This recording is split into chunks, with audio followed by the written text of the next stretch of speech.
예, 오늘 앞에서도 계속 말씀 나눴습니다만 대통령 집무실 용산 이전 문제 민주당에서도 많이 반발하고 있습니다. 그 가운데 가장 또 심각한 의문을 제기하고 계신 분 더불어민주당 박주민 의원을 모셨습니다. 의원님 어서 오십시오. 예, 안녕하십니까. 예, 오랜만에 뵙습니다. 우리 진 작가님과 김상현 소장님과도 인사 나눠주시고. 네, 안녕하세요. 안녕하세요.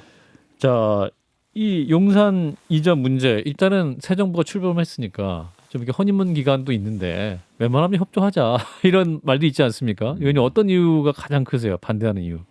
지금까지 나온 이야기로는 이제 몇 가지가 있는데요. 예, 첫 번째는 안보 공백 음. 이 부분을 좀 많이 걱정들 하시는 것 같고요. 예, 두 번째는 이제 이전에 따른 여러 가지 그 시민들의 불편. 생활상의 여러 가지 편익들이나 권리들 침해가 일어날 것이다라는 예. 것도 있는 거죠. 음. 뭐 그리고 뭐 비용 문제도 지금 액수에 있어서는 좀 차이가 있지만 예. 상당히 많이 든다라는 부분이 있고요. 무엇보다도 좀 소통을 위해서 이전하겠다고 했는데 과연 그럼 이 이전을 통해 소통이라는 그 목적이 달성될 수 있느냐.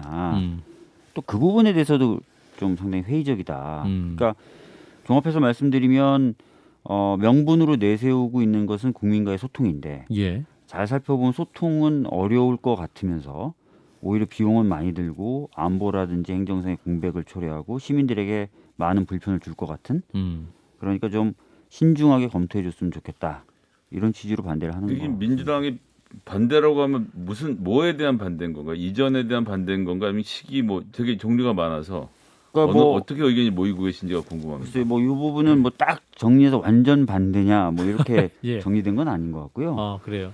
충분하게 좀 검토하고 차분하게 좀 그 시간을 가지고 준비하고 또 그 과정에서 여러 가지 우려를 좀 불식시키고 한다면 굳이 뭐 반대할 이유가 근데 있겠습니까? 지금 민주당에서는 이 네 가지 근거들은 제가 네. 볼 때는 광화문을 옮긴다 하더라도 어차피 안을 근거들이거든요. 맞습니다. 생길 문제거든요. 네. 근데 광화문을 옮기려고 하셨잖아요. 그래서 검토한 결과 안 하기로 하신 거죠. 예. 네. 아니 그래서 안 하기로 했다 네. 이렇게 말씀하신 거군요. 그때도 이제 얘기가 나왔던 게 광화문을 옮기게 될 경우에 이제 집회 시위의 자유 침해, 그다음에 그 당시 또 안보라기보다는 오히려 좀 그 경호의 문제 예. 이런 것도 있었고 예.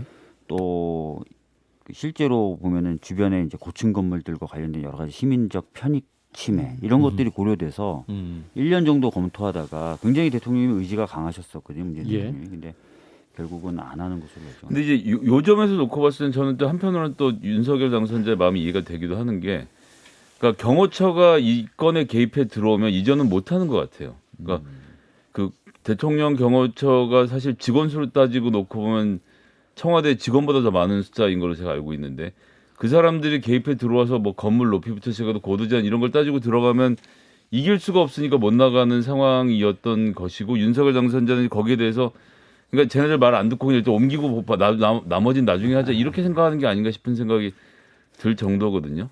글쎄요. 뭐 아까 김재원 최고위원님이 예. 제가 들었는데 한 번 들어가면 못 나올 것이다 이렇게 얘기를 예, 하셨는데 예. 이제 아마 그 이유 중에 하나로 그렇게 생각하시는 것 같은데 저는 좀 그렇지는 않다고 봅니다. 그러니까 경호처라는 것이 뭐 옛날에 박정희 정권 때처럼 막강한 권한 행사로 이런 게 아니라 지금은 이제 그 본연의 업무와 역할에만 충실한 그런 단위이기 때문에 대통령이 결정해서 또 재반 준비 상황을 다 마치고 정상적 프로세스로 가겠다는데 경호처가 어떻게 반대를 합니까? 근데 이제 국민의힘 같은 경우 일단은 뭐 광화문은 그런 이유에서 취소됐다 하더라도 네. 그렇기 때문에 국민의힘에서도 광화문으로 가겠다는 얘기는 안 하잖아요. 네. 용산 정도면 괜찮겠다라고 네. 다른 판단을 좀 하고 있는 거잖아요. 네. 뭐 다 판단은 다를 수는 있는데 그래도 당선인이 후임 대통령인데 의지를 가지고 하겠다라고 한다면은 뭐 죽이 되든 밥이 되든 간에 민주당에서 좀 또는 현직 대통령이 좀 협조를 좀 해줄 수도 있는 거 아니겠습니까? 실제로 이제 그렇게 얘기하시는 분들이 계세요. 예. 근데 무서운 게 죽이 되든 밥이 되든 해서 죽이 될 경우죠. 근데 죽이 될 수도 있다고 많은 분들이 또 걱정을 하시는 거잖아요. 그 죽이라면 어떤 죽이 말씀입니까? 안보적인 위협? 안보적인 부분이라든지 지금 여러 가지 좀 다른 의견들이 나오긴 하지만 예. 비행에 대해서 통제하는 구역의 새로운 설정의 문제라든지 예. 주변의 고층 건물에 대한 사후적인 조치의 문제라든지 예.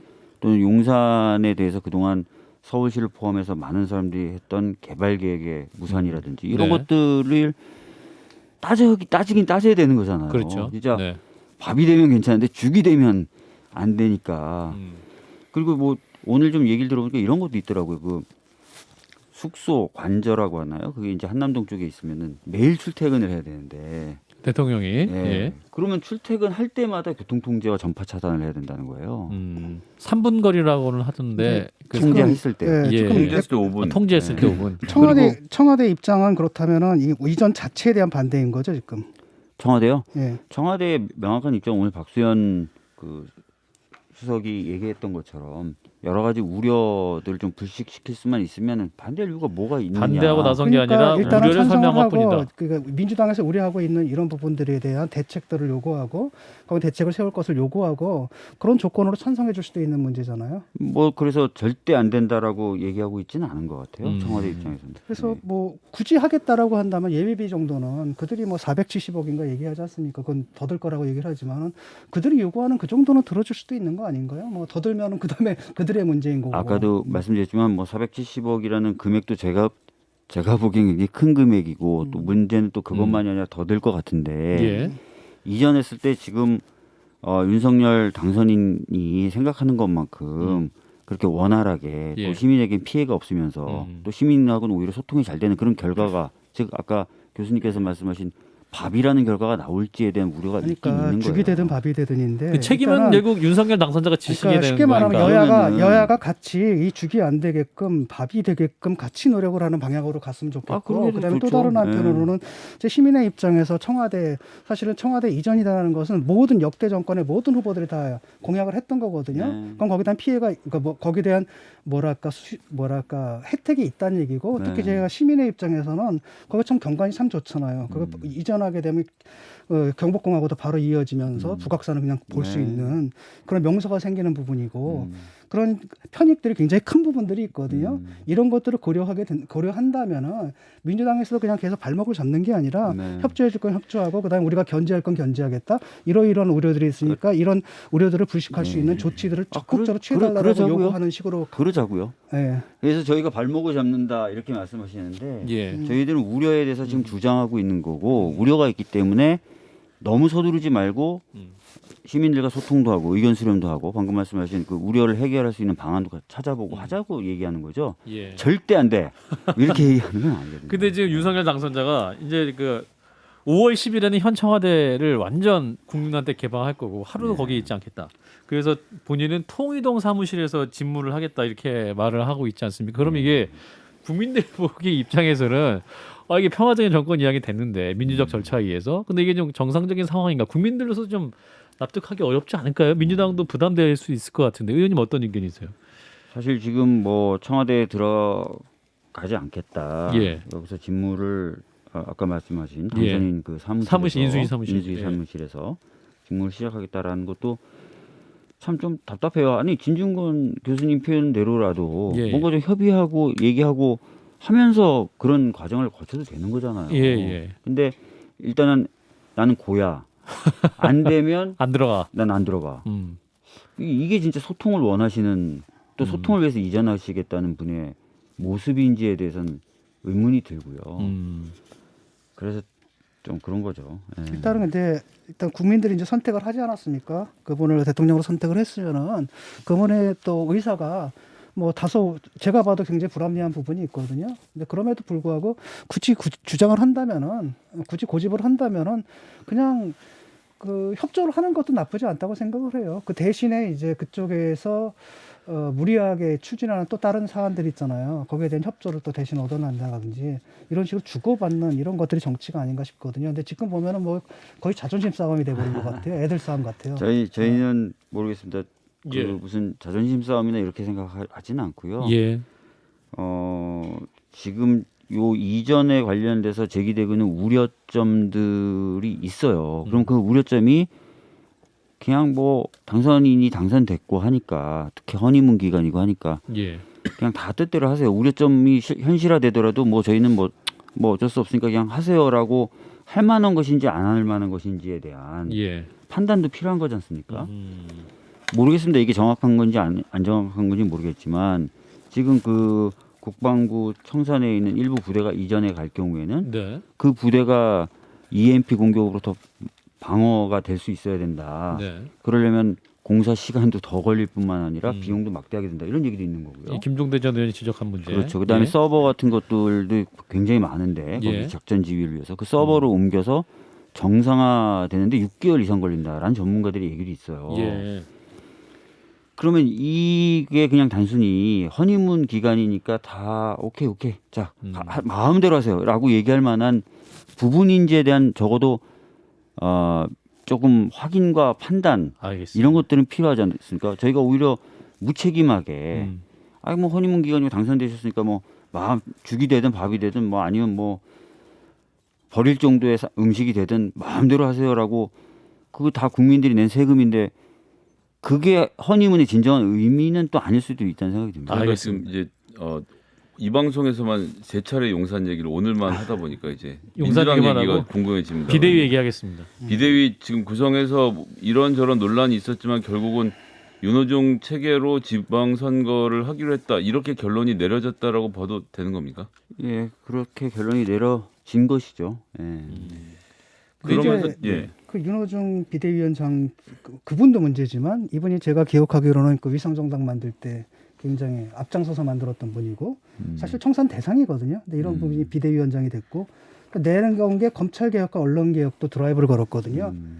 근데 좀 황당하거든요. 지금 이런 거 보면은 바로 이걸 잘못해가지고 지금 민주당이 그 위기에 처했는데 이걸 또 하겠다고 하는 걸 보면은 아직도 민주당이 그 강성 지지층들한테 끌려다니다가 이렇게 됐는데 여전히 지금 믿을 건 그들밖에 없다라고 판단함으로써 과거의 그 잘못된 길로 또 다시 들어가는 게 아닌가라는 우려가 있습니다. 예. 만약에 뭐 검찰 개혁이나 언론 개혁에 대해서 저희가 드라이브를 만약에 걸게 된다면 예. 좀 이전하고는 상황이 좀 다르다는 것도 한번 봐주실 필요는 있어요. 무슨 얘기냐면 예전에는 검찰 개혁을 저희가 하려 그러면 항상 나왔던 얘기가 너희들에 대한 수사를 막으려고 검찰 개혁하는 거지 이렇게 얘기들을 해오셨어요. 예. 그러니까 검찰 개혁의 어떤 당위성, 타당성 이런 걸 떠나서 너희들에 대한 수사를 막으려는 정치적 의도가 있는 거야 이렇게 얘기를 하셨어요. 근데 지금 만약에 저희들이 검찰 개혁을 한다면 그래서 수사와 기소를 분리해서 뭐 수사권을 좀 더 경찰에 준다든지 또는 전에 얘기 나온 대로 중대범죄수사청이라는 걸 만들어서 거기에 중대범죄에 대한 수사권을 넘긴다든지 네. 한다 하더라도 모든 권한이 윤 정부 내부에 있는 겁니다. 그러니까 과거에 너희들이 수사를 안 받으려고 너희들에 향하는 칼끝을 무디게 하려고라는 비판은 이제 성립하지 않아요. 그러면 이제 판단해야 될 것은 수사와 기소를 분리해서 수사기구가 기소 단계에서 한 번 더 통제받게 하는 것. 요것이 그러면 형사사법 절차의 모델로서 어떤 의미가 있느냐. 왜 선진국들은 대부분 그런 쪽으로 가려고 했고 갔느냐. 요런 것만 따지시면 되는 거죠, 이제.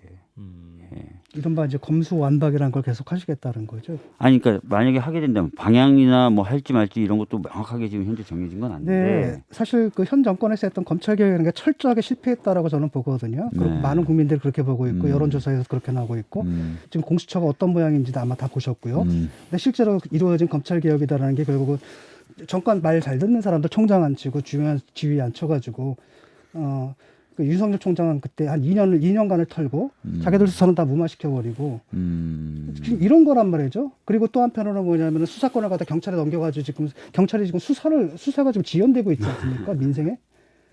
이 부분에 대해서는 좀 평가가 갈릴 수도 있는데요. 저는 그쪽에서는 그렇게 잠깐만요. 생각한다 하더라도 의원님 일반적으로 말씀 듣고 할게요. 그 보편적이고 객관적인 기준에서는 평가는 내려졌다고 봐요 이미. 예. 여러 가지 평가는 가능합니다. 예를 들어서 지금 공수처의 기능이 약한 부분, 예. 역할을 못하는 부분에 있어서는 두 가지 얘기를 하기도 합니다. 첫째는 기관이 탄생한 지가 얼마 안 됐습니다. 우리가 공수처가? 헌법재판소를 떠올려 보면 알 수 있는데요. 헌재가 처음에 만들어졌을 때는 참 제 기능을 잘 못했어요. 그러다 시간이 지나면서 헌재가 제 기능과 역할을 찾아간 거고 이제는 없어서는 안 될 기구가 된 거죠. 두 번째는 공수처가 출범할 당시에 사실은 원래 구상했던 모양과 크기와 기능과 역할에서는 대폭 축소된 형태로 만들어졌습니다. 예. 인원도 굉장히 작죠. 예. 한 지청급밖에 안 됩니다. 그러니까 굉장히 역할도 작고 인원도 작고 기능도 제한적으로 만들어 놓고 왜 제대로 기능 안 해? 라고 얘기를 하면은 그 부분에 있어서는 법에 이런 좀 문제가 있어서 그렇습니다라고 답변할 수도 있다는 거예요. 그 예. 말씀 좀 드리겠고, 두 번째는 검찰 개혁을 통해서 뭐 2년 동안 윤석열 후 당선인이 막 털렸다, 엄청 괴로웠다 이렇게 말씀하시는데, 이것도 역시 보는 사람에 따라 입장이 다를 수 있는데요. 윤석열 당선인이 징계를 받았죠. 법무부 장관한테. 네. 그 징계가 부당하다. 왜 내가 정당하게 수사하거나 또는 검찰총장으로 활동하는 거에 대해서 자꾸 방해하냐 했는데, 법원의 판단은 징계한 게 맞고 정직 3개월은 너무 가볍고 면직을 시켰어도 됐다. 이렇게 얘기한 거예요. 예. 그러니까 뭐 판사에 대해서 사찰한다든지 자기 측근에 대한 수사나 감찰을 무마시키려고 직권을 남용했다든지 이런 걸 다 법원이 인정한 거예요. 그러니까 이런 부분을 좀 봐야 되고. 그거는 이제 1심 판단만 나왔고 제가 볼 때는 2심에서 엎어질 수도 있을 것 같은데, 뭐 그럴 수도 왜냐하면 있어요. 굉장히 정치적이었거든요. 그럴 수도 네, 있습니다. 네. 아니 근데 판결에 대해서 그러니까 또 3심까지 정치적이라고 잠깐만요. 얘기하시면 야. 3심까지 나온 다음에 판단하셔도 될 것 같아요. 뭐 알겠습니다. 그래서 얘기했죠. 예. 근데 이런 건 있어요. 뭐 수사지휘권 관련된 부분도 있잖아요. 법무부 장관에 수사지휘권이 지금까지 몇 번 행사가 되지 않았었습니다. 사실 이제 추미애 장관 때 집중적으로 4번이 행사됐는데, 그때 수사지휘권의 내용을 보면은 이런 거예요. 윤우진 전 용산 세무서장에 대한 수사에서 검찰총장이 좀 손을 좀 떼라 하니까 윤우진이 구속이 되는 거예요. 전에는 수사도 안 되다가 도이치모터스 주가 조작 사건에서 손을 좀 떼라 검찰총장이 하니까 5명이 구속이 돼요. 수사도 안 되다가. 그러면 수사지휘권 행사한 것들 몇 면을 하나하나 따져보면 과연 이 수사지 결과가 잘못된 겁니까? 아니잖아요. 그리고 아까도 말씀드렸던 대로 법무부 장관의 지위에 안 따랐다고 징계를 했더니 말씀하신 대로 1심 판단이라는 한계는 있을지 몰라도 법원에서 너무나 당연한 징계였다라고 결정을 했단 말이에요. 그럼 전반적으로 봤을 때 이게 윤석열 총장이 2년 동안 괴롭힘을 당한 겁니까? 아니면 윤석열 총장이 검찰권을 사유화해서 자신과 측근과 가족들을 보호한 겁니까? 전 세계에서 말이죠. 독일 같은 경우 수사지휘권이 발동된 적이 한 차례도 없거든요. 네. 그리고 일본에서는 한 차례 윤석열 발동됐다가 총장 같은 총장이 없었겠죠. 거기라고 왜 없겠습니까? 그다음에 그 일본 같은 경우는 한 차례 발동했다가 그 법무부 장관이 옷을 벗었고요. 그게 짧은 기간에 4번이나 발동됐는데, 이렇게 생각해 보십시오. 지금 새로운 법무부 장관이 새 정권에서 수사지휘권을 발동을 해가지고 지금 민주당 인사들을 갖다 다시 수사하게 만들어요. 그렇게 되면 거기서도 구속자가 나올 거라는 거죠. 예, 수사지휘권 얘기 말씀하셔서 네. 이제 이렇게 윤석열 오용될 수가 있는데 그건 두렵지 않으신지 궁금해요. 그러니까 수사지휘권이라는 부분이 예. 오용과 남용의 소지도 있긴 있습니다만, 수사권과 기소권과 형 집행 권한을 다 들고 있는, 물론 지금 수사권 일부를 경찰에 넘기고 공수처에서 견제도 받긴 하지만 예. 검찰에 대한 통제 수단으로서 의미도 있다는 것에 대해서 저희가 잊으면 안 된다는 말씀을 드린 거예요. 그래서 저희가 항상 얘기하는 게, 어떤 제도에 우려가 있다. 그럼 우려가 있으면 다 폐지, 다 없애. 이게 꼭 정답인가? 뭐 이런 네. 부분에 대해서 생각해 보실 네, 필요가 저도 있다는 그 거예요. 부분은 동감인데, 네. 예를 들어가지고 옛날에 강정구 교수에 대한 그때 수사지휘권 발동하지 않았습니까? 네. 저는 그럴 때 발동하는 게 수사지휘권이라고 생각을 해요. 이런 잡스러운 사건에다 발동할 건 아니고, 만약에 이게 이제 선례가 됐지 않습니까? 이제 새로운 법무부 총장이 나와가지고 툭 하면 이제 수사지휘권을 발동을 한다고 생각을 해보세요. 그 다음에 민주당 인사들을 텁니다. 그동안에 수사했다가 무죄가 나온 것들이 좀 있을 겁니다. 그런 걸 다시 털어가지고 유죄를 만들 수도 있는 거거든요. 그러니까 이런 잘못된 선례를 만든 거죠. 남겨놓은 거죠. 좀 다르게 보는데요. 강정규 교수 당시의 수사지휘권 행사는 불구속 수사라는 인권보호라는 원칙을 좀 지키면서 수사했으면 좋겠다. 어떻게 보면 수사의 대원칙 또는 헌법적 원칙을 지키라는 지휘였으니까 타당하다라고 판단하시는 거잖아요. 그럼 추미애 장관이 내렸던 수사지의 궤를 보면, 그 궤는 왜 검찰 식구들은 검찰이 수사를 안 하니? 이거는 문제가 있잖아 라는 궤예요. 예. 그러니까 말씀하신 것처럼 정치적인 보복이나 정치적 목적에 의해서 다른 사람 수사해 라는 궤였느냐 이거죠. 그러니까 똑같은 얘기가 나온다는 겁니다. 예, 마무리해야 될 여태까지 시간이 당신들 됐어요. 현 정권 수사를 제대로 하지 않았지 않느냐, 현 정권이라고 봐주지 않았느냐. 예, 마무리해 김호수 주세요, 밑에서. 작가님. 충분히 이래가지고 얘기했습니다. 그 궤에 따라 가지고 또 수사지휘권 발동해가지고 그러니까 새로운 궤를 있다니까요. 이제 만들어야 되겠죠. 그렇죠. 그렇죠. 새로운 궤를 만든다는 궤는 건데. 만드는 거고 그런 식으로 근데 자의적으로 만들어가지고 아니, 수사지휘권을 요 발동하게 말씀만 되면은 드릴게요. 요 말씀만 드릴게요. 그만하세요. 예. 검찰이 검찰을 수사 안 하는 부분은 과거에서부터 지속적으로 검찰의 문제 중에 하나로 핵심적인 문제 중에 하나로 지적이 되었던 겁니다. 특히 뭐 아니면 더 범위를 넓히면 검찰 출신 전관 변호사가 붙으면 수사를 안 한다든지 이런 것까지도 좀 포함해서 볼 수는 있겠죠. 근데 그렇게 넓혀서 보지 않더라도 검찰이 검찰 본인 또는 검찰의 가족들과 관련된 여러 가지 부정부패에 대해서는 검찰이 수사 안 한다. 요거는 시정해야 된다는 얘기가 아까도 말씀드렸지만 계속 지속돼 왔기 때문에 알겠습니다. 한번 시정을 한 거죠. 턴 예. 거죠. 한번 시정을 한 거고. 그래서 앞으로는 좀 그런 일들이 없으면 국민들한테 좋은 거잖아요. 예, 검찰이 또 권력을 수사하지 않은 경우도 많았잖아요. 마무리해 주세요. 예. 그것도 검찰 예. 폐해인데 아마 이제 그 폐해가 다음에 나타날 겁니다. 얘기하시죠. 아마. 네.